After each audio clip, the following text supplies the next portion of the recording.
Especialistas y además amigas de Mundo Bebé. Es un placer para nosotros volver a recibir a la doctora Carolina Ariascau. Ella es médica endocrinóloga, especialista en niños, y a la doctora Patricia Meyer, médica especialista en neumonología infantil también, referentes en nuestra provincia y amigas de Mundo Bebé. Gracias por estar con nosotros. Gracias por invitarnos de nuevo. Un placer, un Abonadas. placer. No, para nosotros es un placer que podamos charlar un ratito y además puedan ayudarnos a cuidar a nuestros hijos en cada una de sus etapas y sobre todo en las enfermedades que ustedes los médicos le llaman enfermedades crónicas, tan difíciles, ¿no?, de llevar adelante en la casa y con los cuidados que se necesitan. Sí, sobre todo nosotros los que tenemos una subespecialidad pediátrica somos los que tenemos que seguir a lo largo a un paciente que tiene enfermedades crónicas. De hecho, por eso existen las subespecialidades, porque es abordar a lo largo de esta patología que tiene gran tiempo de evolución, que puede ser o congénita porque el bebé nace con alguna de esta enfermedad, o porque la adquiere como consecuencia de otra o para una rehabilitación. Y nosotras insistimos por esto, es la interdisciplina. En el caso de pediatría está el pediatra, que es el gran eje, es el que va a interconsultar, el que va a solicitar la interconsulta con la subespecialidad, pero siempre va a ser el eje del niño, el clínico, el que nos va incluso a pedir a nosotros la sugerencia, y también puede discutir, porque esto es un proceso largo y se necesita de muchas personas, o sea, no tan solo del médico, sino también de todo lo que hace el equipo de salud de apoyo a esta enfermedad, ¿sí? Enfermería, psicología, subespecialistas en distintas áreas pediátricas acorde a la patología que tenga el paciente o que vaya afectando o que vaya necesitando a medida que necesiten recuperación. Claro, me imagino una enfermedad crónica sin ponerle ningún nombre todavía. No solamente va avanzando como enfermedad, sino el niño va creciendo y va como mutando también, ¿no? Una enfermedad en realidad familiar.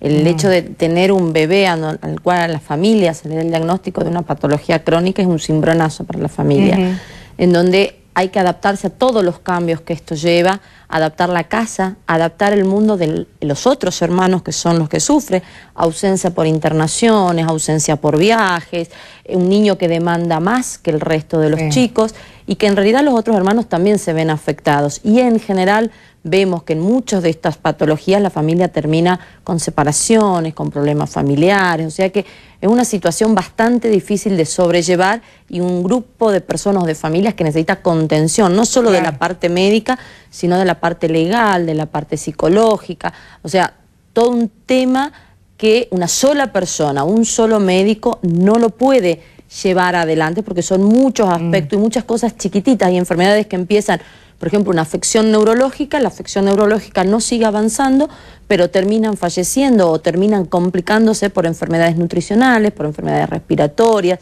digestivas, o sea, es otra la patología la que se va formando a lo largo del tiempo, ¿no? Bien, y atender a un paciente con una enfermedad crónica, con un diagnóstico de enfermedad crónica, es atender a toda la familia y estar ustedes continuamente, ¿no?, en contacto con este tratamiento que van a... Y aprender, porque nosotros podemos saber más de un tema, como yo, por ejemplo, neumonología, pero muchas veces uno tiene que aprender qué relación tiene el aumentar las proteínas de la leche, cómo puede afectar mi área, la parte respiratoria, ver si al paciente le puedo dar esta leche o no, y empezar a pensar enfermedades que pueden ser compatibles con las distintas áreas. O sea, es importante tener 5 cabezas pensando en un solo paciente, porque una no da abasto. Aparte el estrés que uno lleva con estos chiquitos es mucho, y siempre estar en grupo pensando en distintos aspectos ayuda, ¿no?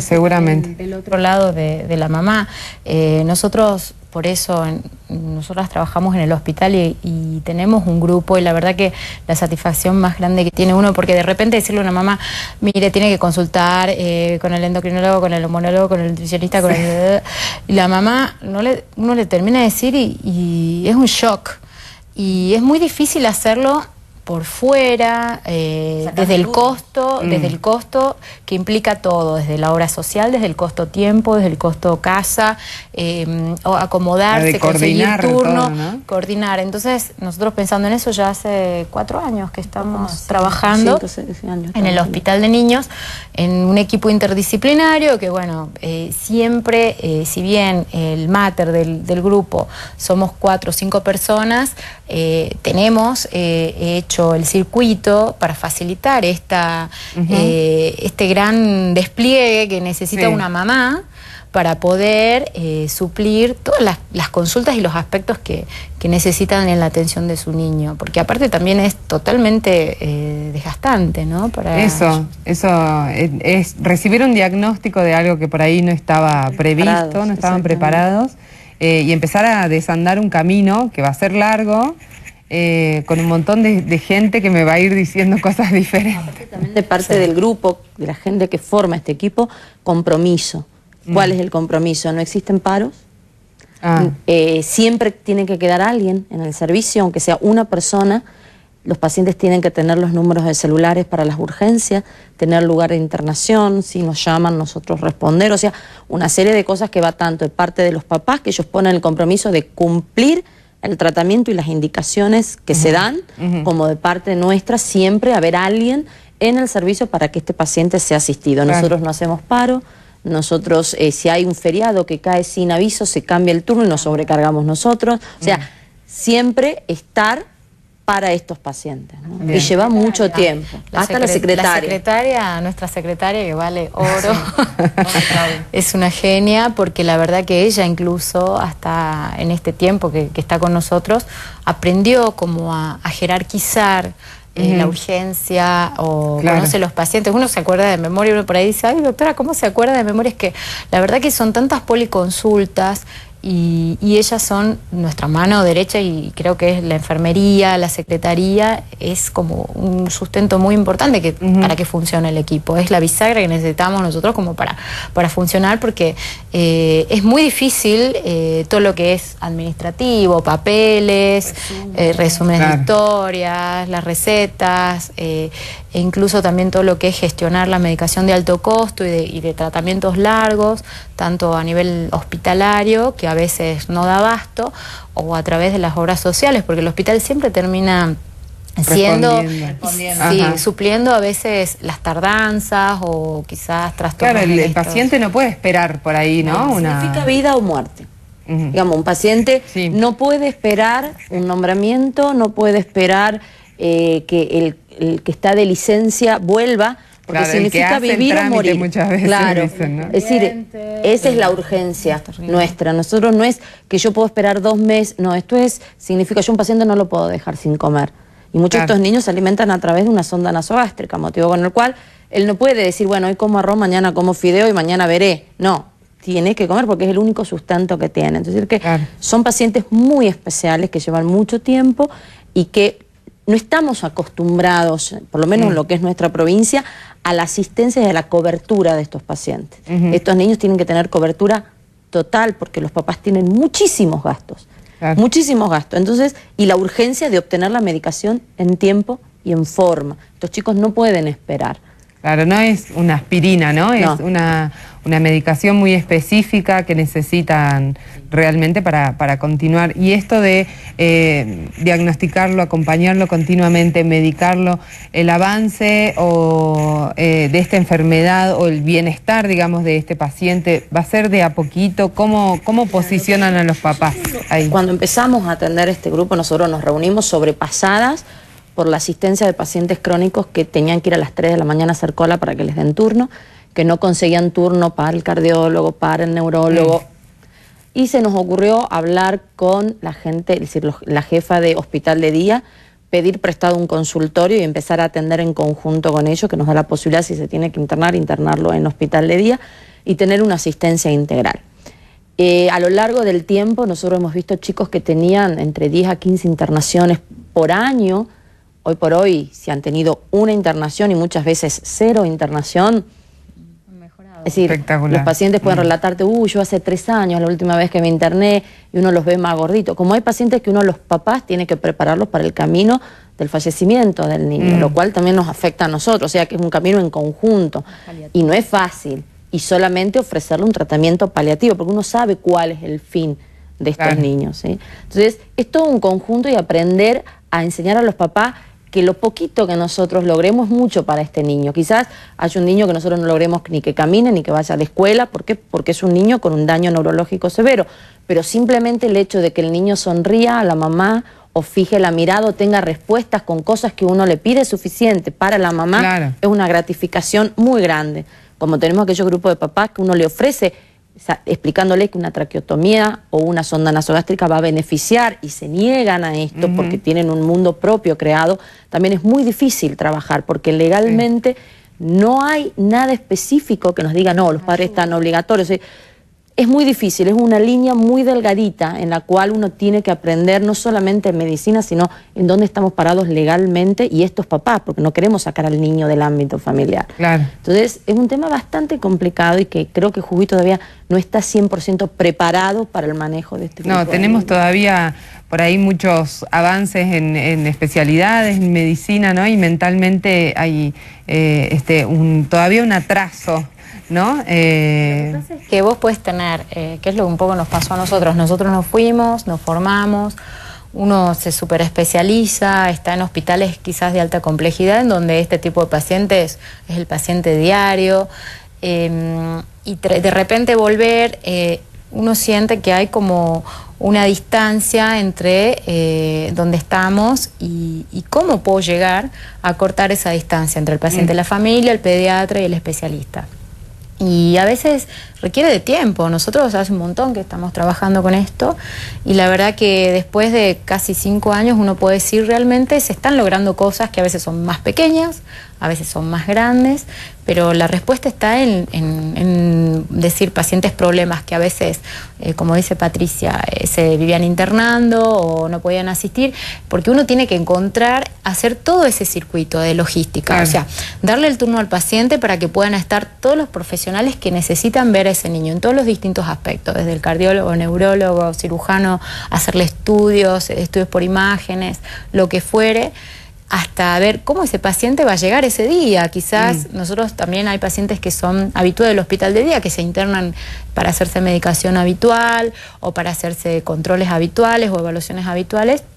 Y hay paro, suponte, paro de transportes, bueno, tratar desde el hospital ofrecerle incluso el traslado a esas personas, después que el asistente social vea la casa, si está en condiciones para que pueda tener el equipamiento que necesita para estar bien, un concentrador de oxígeno o una diálisis, o sea, es todo eso y la verdad que muchas personas trabajan en esto, la verdad que la idea era que si tuviésemos que traer a todas las personas no entraríamos en el estudio, porque como te digo es todo un servicio que se llama Hospital de Día y que la verdad que en el Hospital de Niños funciona muy bien porque es para que el niño entre a las 7 de la mañana y a las 2 de la tarde, 3 de la tarde, se vaya con o por lo menos el 80%, a veces en una sola internación, a veces en internaciones múltiples, pero el hecho es esto, que uno siempre quiere hacer, o sea, el logro no es de una persona, como yo le decía a Patri, o sea, si el pulmón está bien, sí, el pulmón está bien, pero es porque nutricionalmente puede hacer que ese pulmón esté mejor, porque tiene mejor masa muscular, porque puede respirar mejor, porque el kinesiólogo le hace toda la kinesioterapia y no tiene secreciones, o sea, eso es como un ejemplo. Pero bueno, nosotros somos muy pro del trabajo en equipo, porque creo que para todo sirve, desde un equipo de fútbol, de básquet, hasta un equipo de salud, me parece. Que incluso coordinar, sacarle sangre un día a la mañana, muchas veces lo citamos 7 de la mañana, sacar sangre para poder ver el resultado 10 de la mañana y tomar decisiones. O sea que incluso los técnicos de laboratorio, los bioquímicos se están acostumbrando a esta forma de trabajo. A veces somos medias pesadas y nosotros lo entendemos, pero la necesidad de dar una respuesta al paciente y tener en cuenta que muchos de estos chicos llegan en sillas de ruedas, llegan en camillas, con oxígenos, con respirador ambulatorio, o sea que son cosas que uno tiene que tener en cuenta para ver cómo podemos darle una buena respuesta a estos papás. Y ahora hemos conseguido muchas cosas, por ejemplo, que se les entreguen las sillas de rueda a los chicos con enfermedades neurológicas, las adecuadas, las ortopédicas, que no tengan ellos ningún gasto, que el Ministerio haya logrado que esto se entregue en tiempo y en forma, que los chicos la obtengan. O sea, son cosas que uno ve que los papás venían, por ejemplo,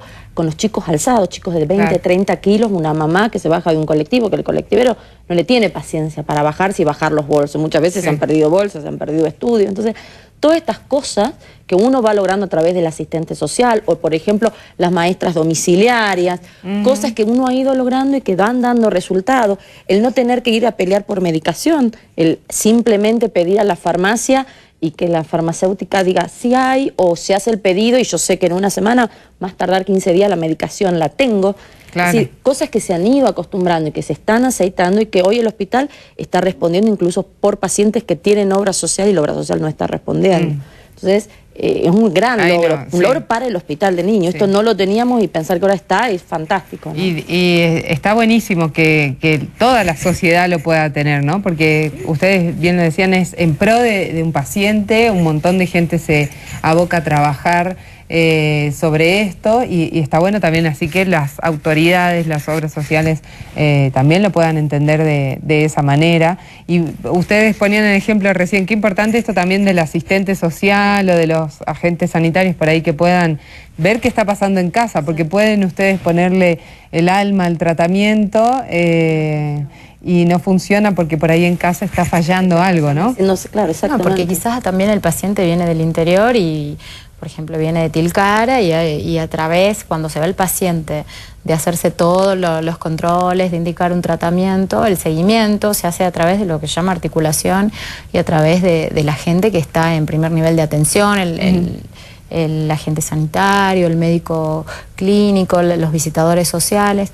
Pero bueno, sobre todo es esto que es un tema de compromiso y de vocación, porque creo que el alto costo que tiene esto, que es la realidad, en la parte privada es muy difícil de lograr. Por más que el paciente tenga la mejor obra social, siempre hay algo que va a trabarlo, porque uno trabaja en función de lo que el paciente necesita, no en función de lo que me autorizan a mí que el paciente necesite. Claro. Tener 2 consultas por mes, por ejemplo, en un paciente crónico, porque es un chico que va a necesitar ser evaluado por distintos especialistas.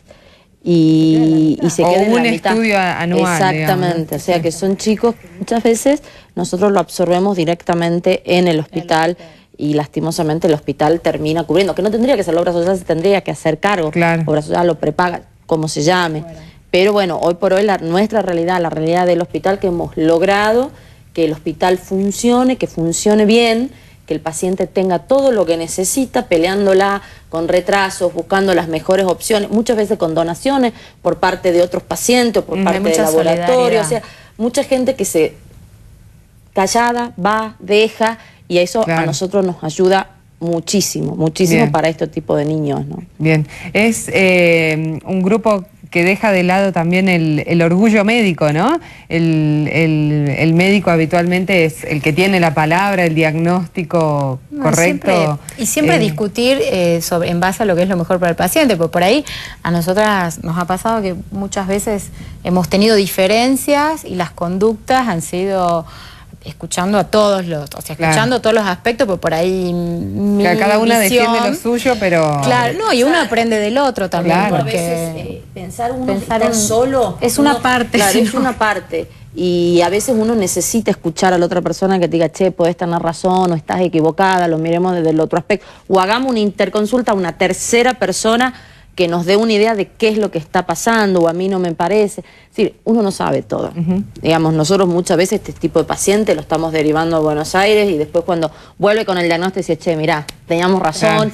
O incluso discutir con la gente de Buenos Aires y decir, no estamos de acuerdo con el diagnóstico, mandamos a otro lado. Nos pasó recientemente con un paciente que lo mandamos a un hospital de referencia, no estuvimos de acuerdo con el diagnóstico porque no nos parecía, lo mandamos a otro hospital y terminamos coincidiendo con un diagnóstico que el niño, lo vimos hoy, está bello, hermoso. Hay que seguir la lucha, que el chico ande muy bien, pero el hecho es decir, uno sabe una parte de la medicina y un paciente es un todo. O sea, que uno siempre tiene que dudar y decir, bueno, yo no soy Dios. Siempre me puedo equivocar y gracias a Dios, porque de eso aprendemos. Exactamente. Entonces, Estos son pacientes muy complejos, muy difíciles, en donde uno solo no lo puede manejar, y hay estudios a nivel mundial que estos niños con un grupo interdisciplinario tienen mejor evolución que siendo atendidos por un solo médico. Yo recuerdo el primer año de Mundo Bebé, ustedes nos contaron acerca de este equipo, ya pasaron 6, y estestán viendo resultados, y eso es una noticia fabulosa, porque es un laburito de hormiga que hicieron. Que ya les hemos dado de alta del equipo y siguen el seguimiento en consultorio externo con su pediatra y con el seguimiento del especialista que necesita. Claro, con la necesidad el tratamiento.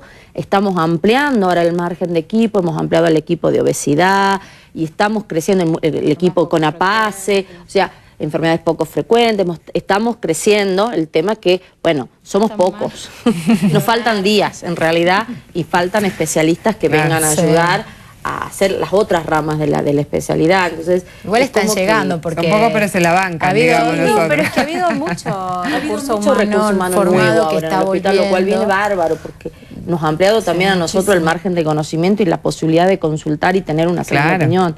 Entonces es como que las cosas están mejorando, hay que seguir peleándola, y primordialmente dar información a los papás. Un papá que tenga un niño con sospecha de una enfermedad crónica sepa que el pediatra es la cabeza, pero el equipo tiene que estar por detrás, porque un pediatra se le va de las manos un chico con estas enfermedades. Porque hay muchos aspectos para ver, muchos. Una enfermedad crónica, sin ponerle un nombre específico, ¿qué es? Por ejemplo, un niño que ha nacido en forma prematura extrema, que tiene un daño neurológico que ya fue dañado, y esto se llama encefalopatía no progresiva, en donde su parte neurológica va a ser asistida por el neurólogo y el pediatra, pero puede terminar teniendo alteraciones de la deglución, lo cual lleva a síndromes aspirativos que pueden producir neumonías aspirativas, desnutrición, afecciones endocrinológicas. Entonces son muchas cosas para ver y pensar. Si yo no corrijo la alimentación de este niño, quizás con un botón de gastrostomía o una sonda, voy a terminar dañando el pulmón, que quizás la causa de fallecimiento sea la parte respiratoria,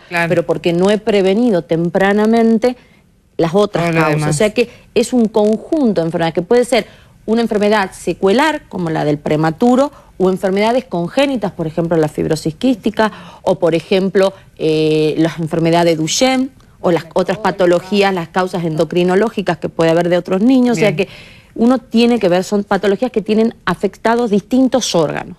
Es el punto de partida de una enfermedad crónica, pueden ser un montón, y de ahí afectar. Puede haber un niño sano, tantos órganos como tenemos. Los niños con secuelas pulmonares postvirales son niños sanos, que nacen bien, que entre el primer año de vida ha habido una injuria respiratoria por un virus, por ejemplo un virus sincicial respiratorio, y que ha producido un daño pulmonar. Son niños que pueden quedar dependientes de oxígeno, y a partir de ese punto tener una serie de manifestaciones que hagan que se necesite que lo vea la nutricionista, que lo vea el inmunólogo, que lo vea el endocrinólogo, que siga siendo bien por el neumonólogo, el cardiólogo, o sea, una serie de patologías que en realidad no es una enfermedad congénita, fue una secuela, pero que son niños que necesitan una asistencia integral, incluso una cobertura legal para que la mamá pueda obtener el tratamiento y la medicación que corresponde. Sí.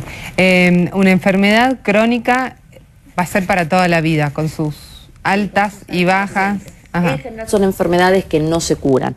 Muchas veces pueden estar muy bien, incluso por ejemplo los pacientes respiratorios, dejar el oxígeno, pero eso no significa que el pulmón se curó. ¿Por qué? Porque la patología sigue progresando. Los niños son fantásticos, no son adultos pequeños.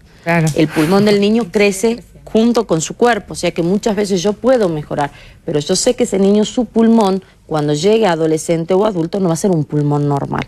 Y que va a seguir teniendo manifestaciones respiratorias, y que a lo largo del tiempo el uso de oxígeno va a reaparecer. Que la repercusión va a ser en todos los sistemas. Por ejemplo, en el crecimiento, en su nutrición, en su corazón, en el riñón, y también en la parte psicológica. Ese chico tiene que ir al colegio, tiene que tener una vida. Entonces ahí está todo el pilar y el soporte. En realidad seríamos un equipo de soporte, de diagnóstico y de soporte. ¿Por qué? Porque también tenemos que, como decía Patricia, ver, a medida que va creciendo las necesidades van cambiando y la terapia se va adaptando. A veces necesitará más a veces necesitará menos, pero bueno, eso va a ir en función de la reevaluación constante. Exactamente. Bien, ya vamos a continuar hablando acerca de este tema.